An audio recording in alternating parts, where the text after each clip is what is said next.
The Nexus station floated in the darkness like a jewel made of metal and light. It orbited a dead star far from any living world. This was neutral ground where no species could claim advantage over another. Today, the station held the most important gathering in galactic history. Ambassador Chen Wei walked through the wide corridors with his small team behind him. His shoes made soft sounds on the polished floor. He carried a simple briefcase in his left hand. Inside were the documents that could save billions of lives. His face showed no emotion, but his chest felt heavy. The main chamber was enormous. Seats rose in circular tiers like an ancient amphitheater from Earth's past. Representatives from 47 different species filled those seats. Some looked like insects, others like water-given form. Some breathed oxygen, others needed special atmosphere suits. But they all shared one thing. They were here to judge humanity. Chen took his place at the center podium. The lights above made him feel exposed, like a specimen under examination. He looked up at the faces watching him. Some showed curiosity. Most showed contempt. Chancellor Voth of the Krathan hegemony sat in the highest seat. The Krathan were the oldest members of the Galactic Council. Their empire stretched across 2,000 star systems. Voth's skin looked like purple leather, and his 3 eyes gleamed with intelligence and arrogance. When he spoke, his voice boomed through translation devices that turned his words into every language present. "The human presents himself," Voth said. Laughter rippled through the chamber. "Tell us, Ambassador Chen, why should we listen to anything your primitive species has to say?" Chen opened his briefcase slowly. He placed a data crystal on the podium's reader. Holographic displays appeared throughout the chamber, showing charts, statistics, and treaty proposals. "Humanity comes in peace," Chen began. His voice was steady and clear. "We recognize that we are new to the galactic community. We have made mistakes in our expansion. Some of our colonies occupy worlds that your ancient laws designate as council territory. We apologize for these violations." More laughter echoed through the chamber. A delegate that looked like a floating crystal cluster spoke up. "Your apologies mean nothing, human. Your kind spreads like a disease. 12 worlds in 5 years. You consume resources without permission. You ignore our borders," Chen nodded. "That is why we propose a comprehensive peace agreement. We offer to share our resources. We will participate in joint colonization projects. We will open our culture and technology for exchange. We ask only for recognition as equal partners in the galactic community." The laughter stopped. Now the chamber filled with angry buzzing and clicking sounds as species consulted among themselves. Voth raised one clawed hand for silence. "Equal partners?" Voth's voice dripped with disbelief. "You control one star system, we control thousands. Your technology is centuries behind ours. Your military consists of metal tubes that throw projectiles. You still use chemical rockets for basic transport. And you dare to claim equality?" A delegate who resembled a mantis stood up. "The Krathan speaks truth. Humanity has nothing we need or want. Your biology is fragile. Your culture is violent and chaotic. Your history is written in the blood of your own species." Chen's jaw tightened slightly, but his voice remained calm. "Our history has darkness, yes.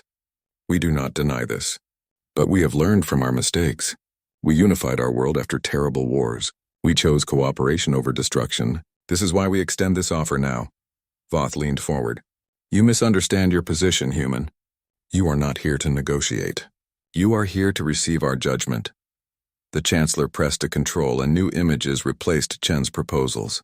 They showed human colonies, human ships, human settlements spreading across space like a map of conquest. "The Galactic Council has deliberated on the human question for months," Voth continued. "We have reached our decision. These are our terms. Humanity will abandon all colonies beyond your home system. You will dismantle your military fleet. You will pay tribute to the Council for the next 100 standard years. Compensation for the resources you have stolen.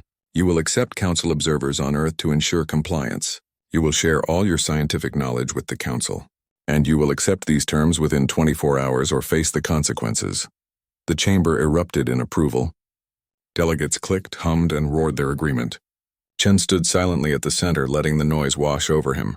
He looked at each section of the chamber, memorizing faces and species. When the noise faded, Chen spoke again. "Chancellor Voth, honored delegates. What you propose is not peace. It is subjugation. It is slavery dressed in legal language." Voth's laugh was like grinding stones. "Call it what you wish. It is reality. You are one species against thousands. Your military is a joke. We have 10,000 warships ready to enforce our will. You have perhaps 100 vessels worth noting. The mathematics are simple, even for a species as young as yours. I understand the numbers, Chen said quietly, but numbers do not tell the whole story. I ask for 48 hours to consult with my government. Surely the council can grant this small courtesy. You receive 24 hours, Voth replied. Not 1 minute more. Return here with your acceptance, or return here to receive our declaration of war. Either way, the human problem ends tomorrow. Chen gathered his materials slowly. He placed the data crystal back in his briefcase with careful precision. His team stood and prepared to leave. As they walked toward the exit, a younger delegate, one of the few species that looked almost human, whispered as they passed. Accept the terms, Ambassador. Your species is young and has much to learn. Pride is not worth extinction. Chen paused and looked at the delegate. For the first time, emotion showed on his face. It was not fear or anger. It was sadness. Deep, profound sadness. Thank you for your concern, Chen said softly. But you misunderstand. This is not about pride. The human delegation left the chamber. Behind them, the council celebrated their victory. They had put the upstart humans in their proper place. They had shown these primitive creatures the order of the galaxy. Tomorrow would bring humanity's surrender, and the galaxy would remain as it had always been. Chancellor Voth watched the humans leave and felt satisfied. He had dealt with aggressive young species before. They all learned the same lesson eventually. The strong ruled and the weak obeyed. It was the natural order. It was inevitable. None of them saw the expression on Ambassador Chen's face as he entered his ship. None of them heard the quiet conversation he had with his communication officer. None of them understood that humanity's delegation had not come seeking permission. They had come offering mercy. Chen sat in his private cabin and opened a secure channel to Earth. The encryption was beyond anything the Council could break. Humanity had learned many lessons from its bloody history. One of those lessons was simple. Always assume your enemies are listening, and always have secrets they cannot steal. They rejected the proposal, Chen said to the screen. Proceed to Phase 2. On the other end, in a bunker deep beneath the surface of Earth, the War Council received his message. Across human space, on every colony, on every ship, on every station, humanity began to prepare, not for surrender, for war, but not the kind of war the galaxy expected. Chen's ship docked with the UHSF Covenant, a vessel that appeared on no official registry. The Covenant waited in a dark region of space, hidden behind sensor-dampening fields that made it invisible to casual observation. As Chen walked through the airlock, armed Marines saluted with crisp precision. Their eyes held the look of soldiers who knew what was coming. The War Council chamber was deep inside the ship, protected by meters of armor and redundant systems. 12 people sat around a circular table. These were not politicians or diplomats. They were the people humanity trusted when extinction was on the line. Military commanders, intelligence directors, civilian leaders who understood the cost of survival. General Marcus Torres stood as Chen entered. Torres was old, his hair white, his face marked with scars from Earth's last great war. He had been 20 years old when World War III nearly destroyed humanity. He remembered the nuclear fire, the biological plagues, the desperate final months when 2 billion people died and civilization teetered on the edge. They refused, Torres said. It was not a question. They did more than refuse, Chen replied, taking his seat. They humiliated us. They demanded complete surrender, dismantling of our colonies, tribute payments, and oversight of Earth itself. We have 24 hours to accept or face their fleets. Admiral Kenji Sato, commander of humanity's naval forces, leaned back in his chair. How many ships are they mobilizing? Initial estimates suggest 10,000 warships from various council species. They believe overwhelming force will make us fold immediately. A woman at the far end of the table spoke. Dr. Amara Okonkwo was small and soft-spoken, but everyone in the room knew her importance. She directed the Special Projects Division, the department responsible for humanity's most classified research. Her dark eyes held a mixture of intelligence and deep sorrow. Then we proceed with Prometheus, she said quietly. The room fell silent. Even these hardened leaders felt the weight of those words. Protocol Prometheus was humanity's darkest secret, its final insurance policy, the thing they hoped never to use. Torres called up a holographic display. It showed Earth as it had been 75 years ago. Cities burning. Mushroom clouds rising. Billions dead or dying. The worst moment in human history. We need to remember why we're here, Torres said. After World War III, humanity faced a choice. We could die in our own hatred or we could unite and survive. We chose survival. But we also made a promise. Never again would humanity bow to tyrants. Never again would we allow ourselves to be enslaved or destroyed. He changed the display. Now it showed humanity's expansion into space. The first colony ships leaving Earth. The discovery of faster-than-light travel. The joy of finding new worlds, new hope.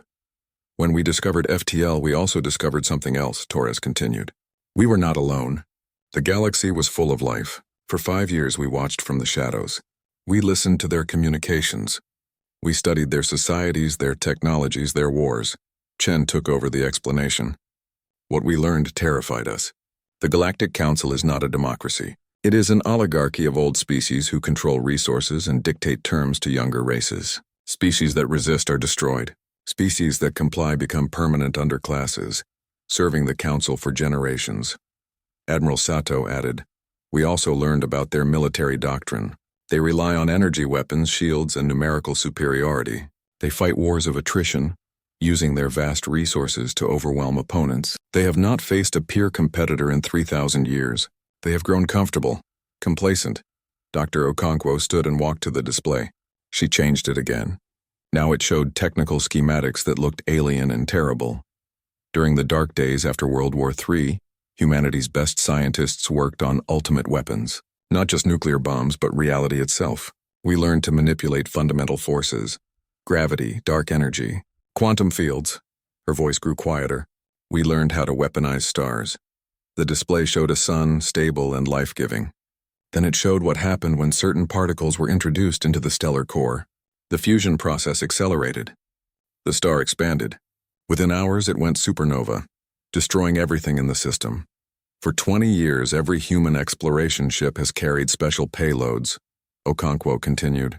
We have placed devices in 3,000 star systems along major galactic trade routes. Every Council homeworld is targeted. Every major military base. Every critical supply hub. If humanity falls, if we are pushed to extinction, these devices activate automatically. They cannot be stopped or disarmed without codes that only exist in human hands. The room remained silent. Even knowing this plan existed, hearing it stated so plainly made it real. Terrible. Necessary. A civilian council member, Maria Santos, spoke up. She represented Earth's civilian government. Is there no other way? 3,000 systems. Trillions of lives. The devices will never activate if the Council accepts peace, Chen replied. That is the point. Mutually assured destruction only works if both sides know the stakes. Right now, the Council thinks we are helpless. They need to understand the truth. Torres activated another display. It showed human military assets scattered across space. On paper, they looked insignificant compared to Council forces. 100 major warships against 10,000. But the display highlighted special capabilities that changed the equation. Our ships are smaller and faster, Torres explained. We use relativistic kinetics instead of energy weapons. A projectile moving at 70% of light speed carries more destructive power than any plasma cannon. Our targeting systems are AI-assisted with quantum processing. We can calculate firing solutions in microseconds. Our communications use quantum entanglement, impossible to intercept or jam. Admiral Sato continued. More importantly, we have studied the Council's tactics for years. We know their formations, their response patterns, their weaknesses. They know nothing about us.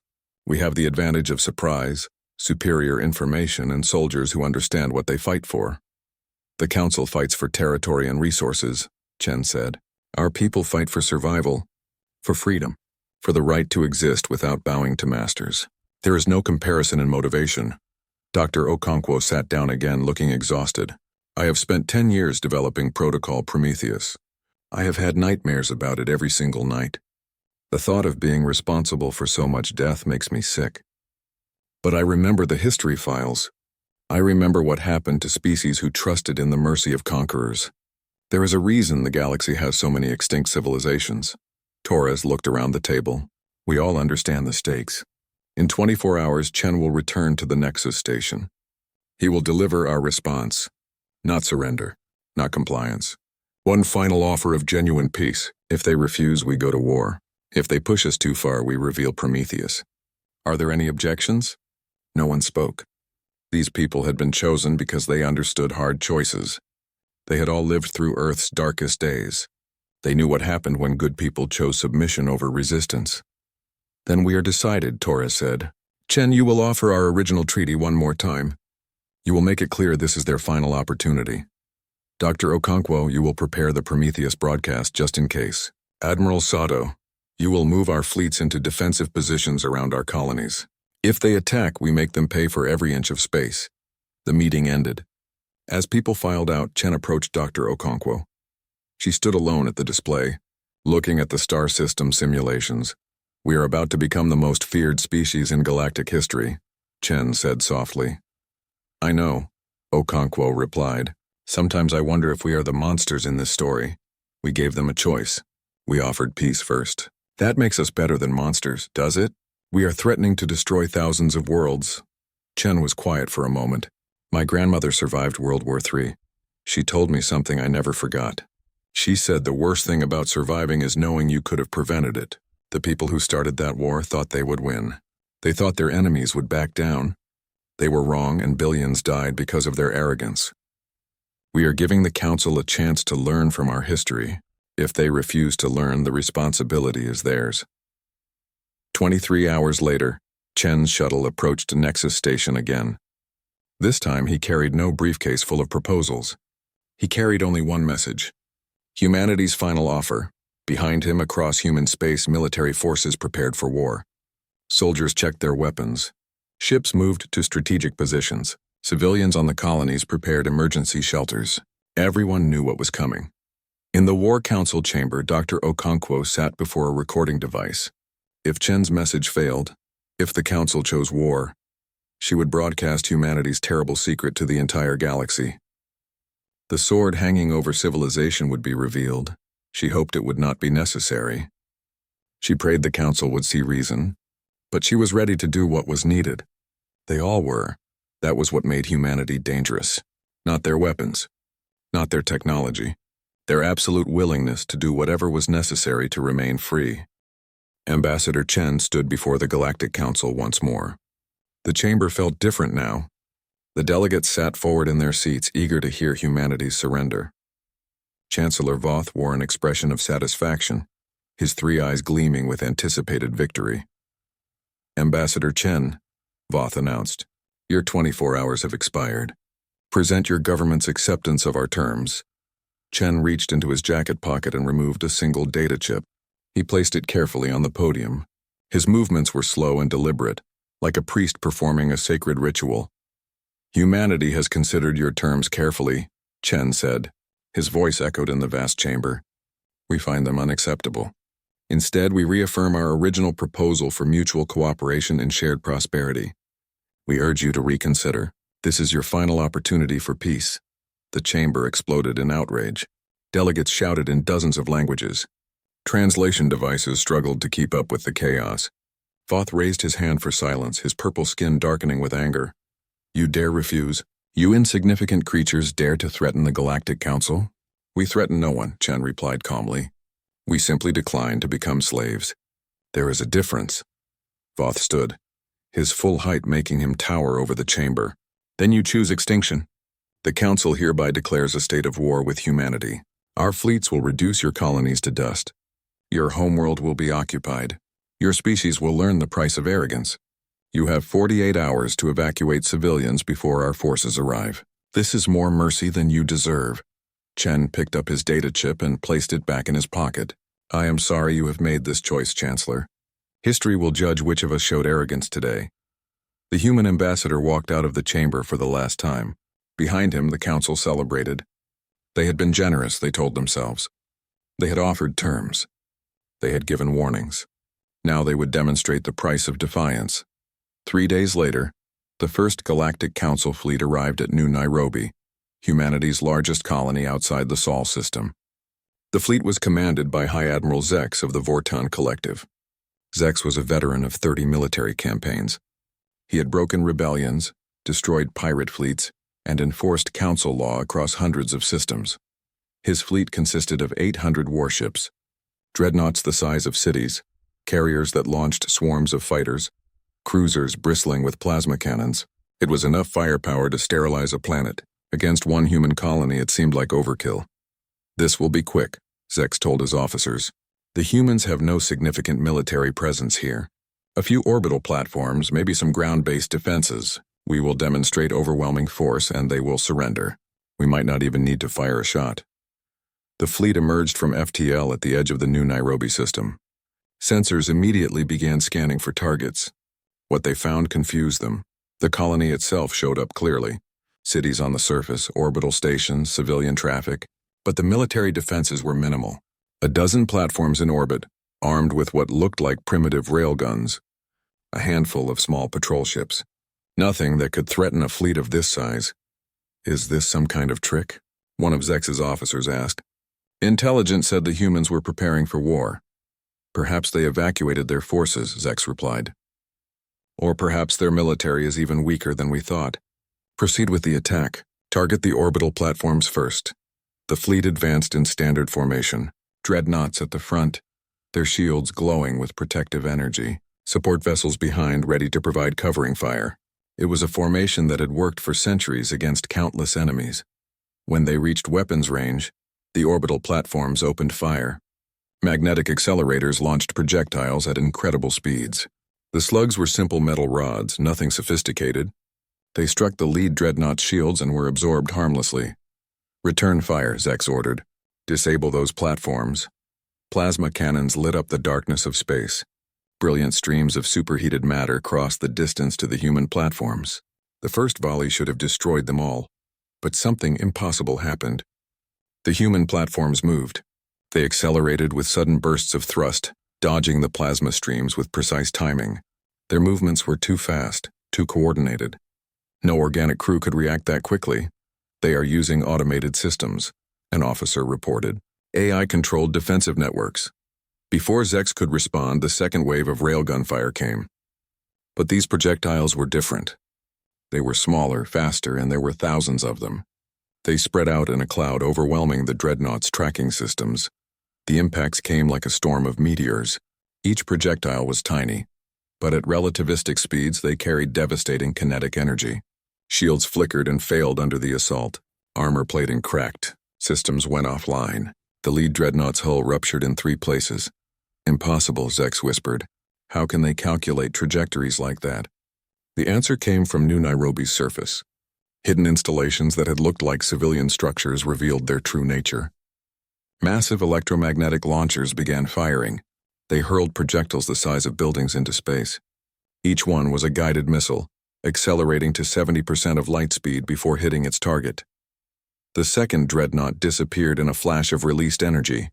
One moment it was there, shields glowing. The next moment it was an expanding cloud of debris. The kinetic impact had been like a small nuclear weapon. "All ships, evasive maneuvers," Zex shouted. "Return fire, full barrage." The fleet broke formation, trying to spread out and present harder targets. Plasma cannons fired continuously. Energy beams lanced through space. Missiles launched in waves. It was enough firepower to destroy a moon. But the human defenses adapted faster than anything Zex had ever seen. The platforms and ground installations shared targeting data in real time, creating a defensive network that operated like a single organism. They prioritized threats, calculated probabilities, and responded with machine precision. More ships fell. A carrier took a railgun slug through its main reactor and exploded. A cruiser lost its engines and tumbled helplessly into New Nairobi's atmosphere.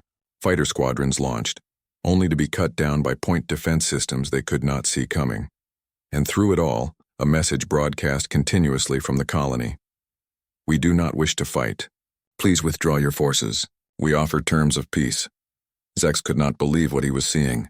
His fleet outnumbered the human defenses by hundreds to 1. His ships were more advanced, his weapons more powerful. Yet he was losing. The problem was not the weapons themselves. Energy weapons dispersed over distance, losing power the farther they traveled. But kinetic weapons did not lose energy. A projectile moving at relativistic speeds hit just as hard at maximum range as at point blank. And the human targeting systems were beyond anything in the Council's arsenal. After 6 hours of battle, Zex ordered a retreat. He had lost 90 ships and thousands of crew members. The survivors were damaged and low on ammunition. He pulled back to a safe distance and sent an urgent message to the Council. The intelligence reports were wrong. The humans are not primitive. Their weapons are simple but devastatingly effective. Their targeting and coordination are superior to ours. They have been hiding their true capabilities. I need reinforcements immediately. Similar scenes played out across human space. At New Beijing, a Council fleet lost a third of its ships before withdrawing. At Terra Nova, the attackers could not even reach the colony before being driven off.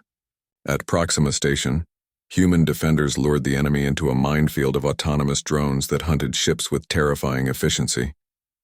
The worst disaster came at Port Darwin. There, a massive Council fleet of 2,000 ships arrived, determined to make an example. They expected an easy victory. Instead, they found a human naval task force waiting for them. Commander Sarah Okafor commanded the UHSF Determination, humanity's newest battleship. She had trained for this moment for 5 years. Her crew was ready. Her ship was equipped with technology the Council had never seen. Multiple contacts, her sensor officer reported. 2,000 enemy ships, various classes. They are adopting attack formation. Okafor studied the tactical display. Her task force numbered only 35 ships. On paper, it was suicide. But paper did not account for preparation, knowledge, and sheer determination. All ships initiate pattern Delta, she ordered. Let them come to us. The human ships formed a defensive sphere and waited. They looked like prey, helpless before the advancing predator. The Council fleet accelerated, eager to finish the fight quickly. When the enemy reached optimal range, Okafor gave the order. Fire. The human ships unleashed hell. Not plasma or energy beams, but solid projectiles accelerated to impossible speeds by electromagnetic forces. Each ship carried hundreds of these weapons, and they fired in coordinated volleys calculated by quantum computers. The Council formation shattered. Ships exploded as kinetic rounds punched through shields and armor like paper. Others tumbled out of control, their engines destroyed, their systems failing. The survivors tried to return fire, but the human ships were moving too fast, accelerating and decelerating in patterns that made targeting impossible. Their shields do not matter, Okafor explained to her crew as they fought. Physics is physics. Kinetic 3 months into the war, Chancellor Voth sat in his private chambers and stared at casualty reports that should have been impossible. The Galactic Council had lost over 4,000 ships. 23 colonies had been cut off from supply lines. 6 entire fleets had been forced to retreat, and humanity had lost less than 200 vessels. The mathematics made no sense. The Council had superior numbers, superior technology, and thousands of years of military experience. Yet they were losing to a species that had discovered faster-than-light travel only decades ago. Voth's military advisors filled the room, arguing among themselves. Some demanded more aggressive tactics. Others wanted to negotiate a ceasefire. All of them looked exhausted and frightened. Explain to me again how this is possible, Voth demanded. High Admiral Zex, who had barely survived the battle at New Nairobi, stepped forward. He looked like he had aged 10 years in 3 months. We have been fighting wars the same way for centuries, Chancellor. We rely on overwhelming force, energy shields, and superior firepower. The humans have made us obsolete. Elaborate, Voth said coldly. Zex activated a holographic display showing battle footage. A human ship accelerated to incredible speeds, dodging plasma fire with precise movements. It fired a single projectile, a simple metal rod moving at 70% of light speed. The rod hit a Council dreadnought and went completely through it front to back, as if the armor was not even there. They use kinetic weapons exclusively, Zex explained. Our shields are designed to disperse energy. They do almost nothing against solid matter moving at relativistic speeds. Our armor cannot withstand that kind of impact. One hit can destroy a capital ship, another admiral spoke up. It is worse than that. Their targeting systems are far superior to ours. They use artificial intelligence networks that share data across their entire fleet in real time.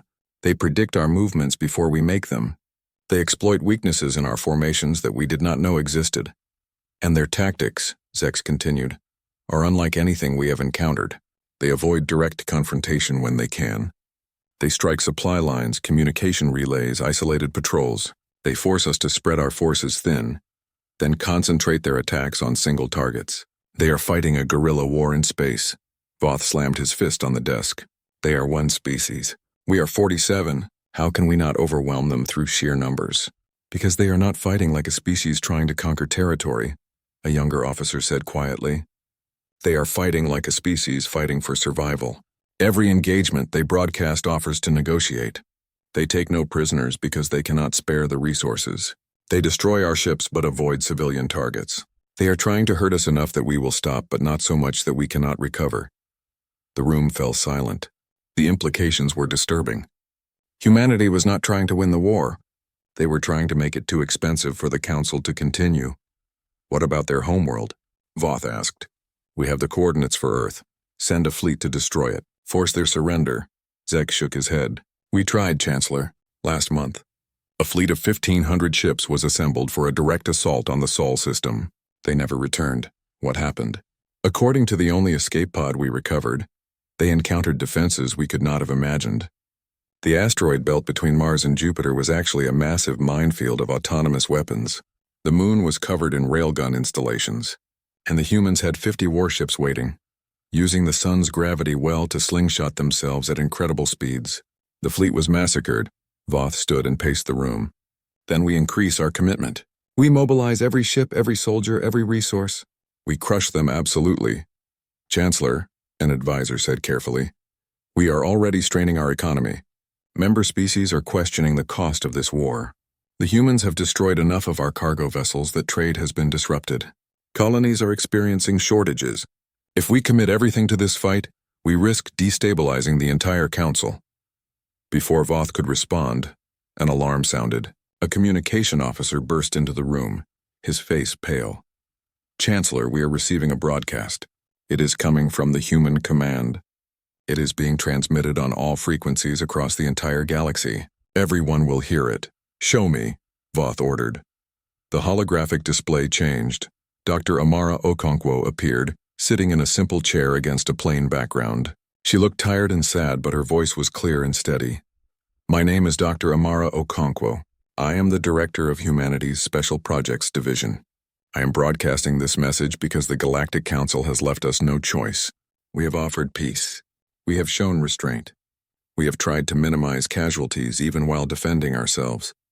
The Council has rejected every offer and continues to prosecute a war of extinction against my species. Therefore, I must tell you all a truth that we hoped never to reveal. She paused and the display changed. It showed technical specifications, star charts, and mathematical formulas that made Voth's blood run cold. 20 years ago, humanity seeded 3,000 star systems with specialized devices. These devices are placed deep within stellar cores, far beyond any ability to detect or remove them. They are designed to destabilize fusion reactions and trigger supernovas. Every major Council homeworld is targeted, every critical military installation, every central trade hub. The chamber erupted in shocked voices, but Voth could not look away from the screen.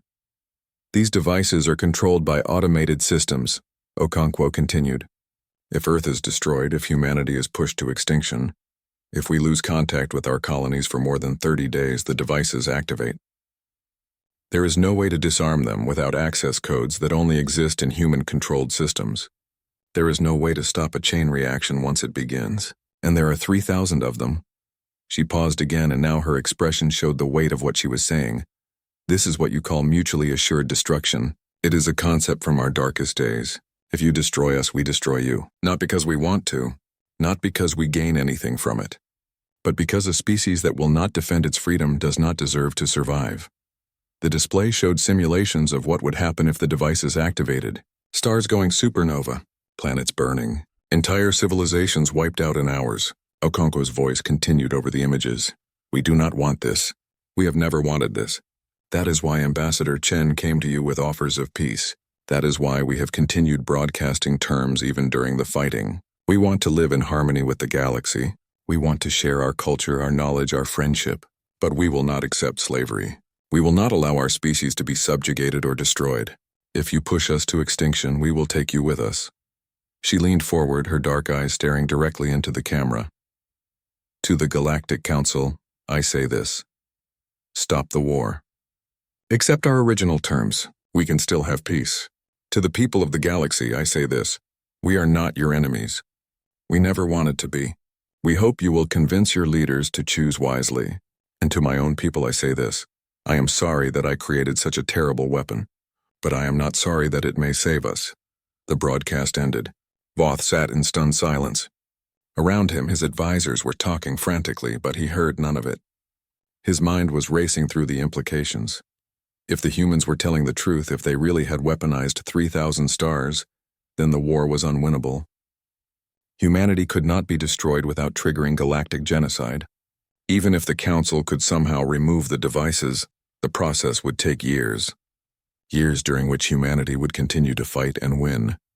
Chancellor, one of his advisors said urgently, our scientists are analyzing the technical data in the broadcast.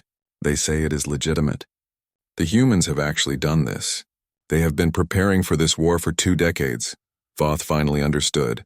The peace negotiations had never been about asking permission. They had been about giving the Council one last chance. The humans had come with an olive branch in one hand and a doomsday device in the other. Get Ambassador Chen on a secure channel, Voth said quietly. Tell him I want to discuss terms. Across the galaxy, the reaction to Okonkwo's broadcast was chaos. Some species were terrified. Others were impressed. Many were furious that humanity had dared to threaten them all. But everyone understood one thing clearly. The humans were serious. In the War Council chamber on Earth, General Torres watched the galactic communication networks light up with activity. Species were arguing among themselves. Some wanted to continue the war. Others demanded immediate peace talks. The Council was fracturing. Will they accept terms? Admiral Sato asked. They have no choice, Torres replied. We have shown them we cannot be conquered militarily. We have shown them the price of trying. Now they must decide if their pride is worth the risk of galactic annihilation. Dr. Okonkwo sat alone in her laboratory, watching the same feeds. She had just made herself the most hated person in galactic history. Her name would be remembered as the architect of a weapon that threatened trillions of lives. But she had also saved humanity. If the Council accepted peace, if they backed down, then Protocol Prometheus Wu. 1 year after Dr. Okonkwo's broadcast, Ambassador Chen walked through the corridors of Nexus Station once more. Everything looked the same as it had during that first fateful meeting. The polished floors, the high ceilings, the mixing of different atmospheres and artificial gravities to accommodate diverse species. But everything felt different. This time, when Chen entered the council chamber, delegates stood to acknowledge him. Not all of them, not enthusiastically, but they stood. It was a sign of respect that had not been there before. Chancellor Voth sat in his high seat looking older and wearier than Chen remembered. The war had aged them all. The Chancellor gestured for Chen to take his place at the central podium. Ambassador Chen, Voth said formally, the Galactic Council recognizes the human delegation. We are here to finalize the peace treaty as agreed. The negotiations had taken months.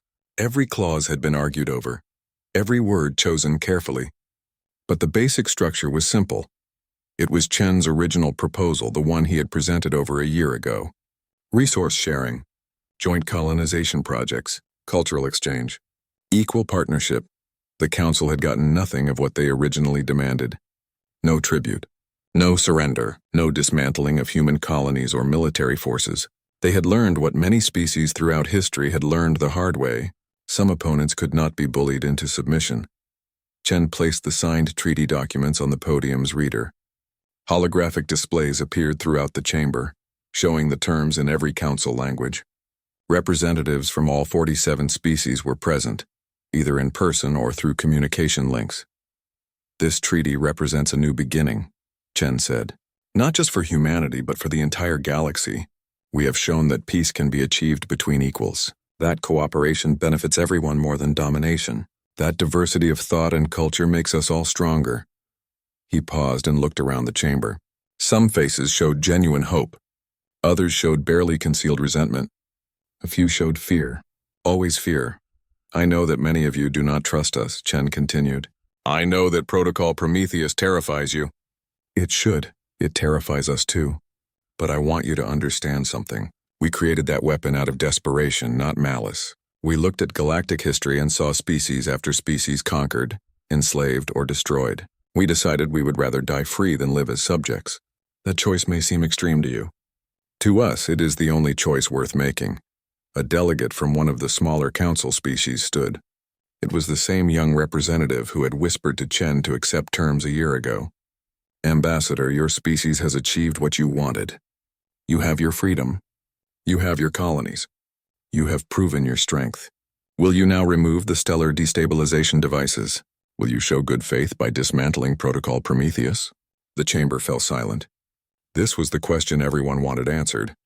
Could humanity be trusted, or would they hold the galaxy hostage forever? Chen had known this question would come. He and the War Council had debated the answer for weeks. In the end, the decision had been unanimous, though it brought him no joy. No, Chen said simply. Protocol Prometheus will remain active. Angry voices erupted throughout the chamber. Delegates shouted protests and accusations. Voth raised his hand for silence, but it took several minutes for order to be restored. Explain yourself, Voth demanded coldly. Chen's expression was sad, but firm. We live in a galaxy where 47 species once tried to force us into slavery, where thousands of warships were sent to destroy our colonies, where our offers of peace were met with contempt and violence. We have signed a treaty, yes, but paper is not trust. Words are not safety. If we remove our deterrent, what happens in 10 years? 20? 50? When the current generation retires and new leaders take power? When the memory of this war fades and someone decides humanity is weak enough to attack again? He looked directly at Voth. You teach your children the lesson we have learned. That preparation prevents war. That strength preserves peace. That those who forget history are doomed to repeat it. We will not forget. We will not disarm, and we will not give you the opportunity to enslave or destroy us. A military commander from the Vortan Collective stood angrily. Then you hold us hostage. You demand we live under threat of extinction. No, Chen replied. We demand nothing except what this treaty guarantees: mutual respect, fair treatment, and equal partnership. As long as those conditions are met, Protocol Prometheus will never activate. The threat exists only for those who would threaten us. If you want it removed, spend the next 50 years proving we do not need it. Show us a galaxy where weaker species are protected rather than exploited. Demonstrate that you have learned the lessons of this war. Then perhaps we can talk about disarmament. The Vortan commander remained standing. And if we refuse to live under this threat? What if we unite the entire galaxy against you? Chen's voice remained calm, but his words were sharp. Then you will learn why Protocol Prometheus exists. We do not want to use it. We pray we never have to. But if you push us back to the edge of extinction, we will pull you into the void with us. That is not a threat. It is a promise. It is the promise that free people make when faced with chains. We choose death over slavery. Always. The chamber descended into chaos again. Species argued among themselves. Some understood humanity's position. Others saw it as unforgivable arrogance. But underneath the arguments, there was a deeper understanding. Humanity had changed the rules of galactic politics forever. Before, the strong simply took what they wanted. Now even the weakest species could make itself too dangerous to attack. Other young civilizations would study the human example. They would develop their own deterrents, their own ways of ensuring survival. The galaxy would never be the same. After hours of debate, the treaty was formally ratified. Every species representative placed their mark on the document. Some did it willingly. Others did it because they had no choice. But it was done. As the session ended, Chen gathered his materials slowly. He felt exhausted down to his bones. They had won, but it felt like a hollow victory. Humanity was safe but isolated, respected but feared, free but alone. Voth approached him as other delegates filed out. The Chancellor's expression was complicated, mixing anger, respect, and something that might have been sadness. You have made yourselves the most dangerous species in galactic history, Voth said quietly. Every species will fear you now. Every interaction will be colored by the knowledge of what you are capable of. Is that the legacy you wanted? Chen looked at the older alien for a long moment. No, Chancellor. It is not what we wanted. What we wanted was simple respect and peaceful coexistence. What we got was a war we did not start. We did what was necessary to survive. If that makes us monsters in your eyes, I can live with that. History is written by the survivors, and if you had lost, If we had destroyed you before you could reveal your weapon, then you would have succeeded in wiping out one more species. The galaxy would have continued as before, and eventually, you would have done the same to another species, and another, until finally you encountered someone who could not be defeated. It was inevitable, Chancellor. We are simply the first to say no and have the means to make it stick. Voth was silent for a moment. What happens now? Chen considered the question. Now we try to build something better. We honor this treaty. We share our knowledge and learn from yours. We prove that different species can coexist without one dominating the other. And we hope that in time, fear becomes respect and respect becomes trust. That will take generations. Then we have time, Chen replied. We are patient. We have learned patience the hard way. 6 months later, something unexpected happened. A newly discovered species made first contact with the galactic community. They were young, enthusiastic, and excited to join the Council. They had no idea about the human war, Protocol Prometheus, or the new order of things. The Council debated how to handle them. The traditional approach would be to offer membership terms that heavily favored existing members, to ensure the newcomers understood their place in the hierarchy, to remind them that the old species had power and the new ones did not. But before the Council could present their terms, the new species received visitors. A human delegation arrived in their system. Ambassador Chen himself led the mission.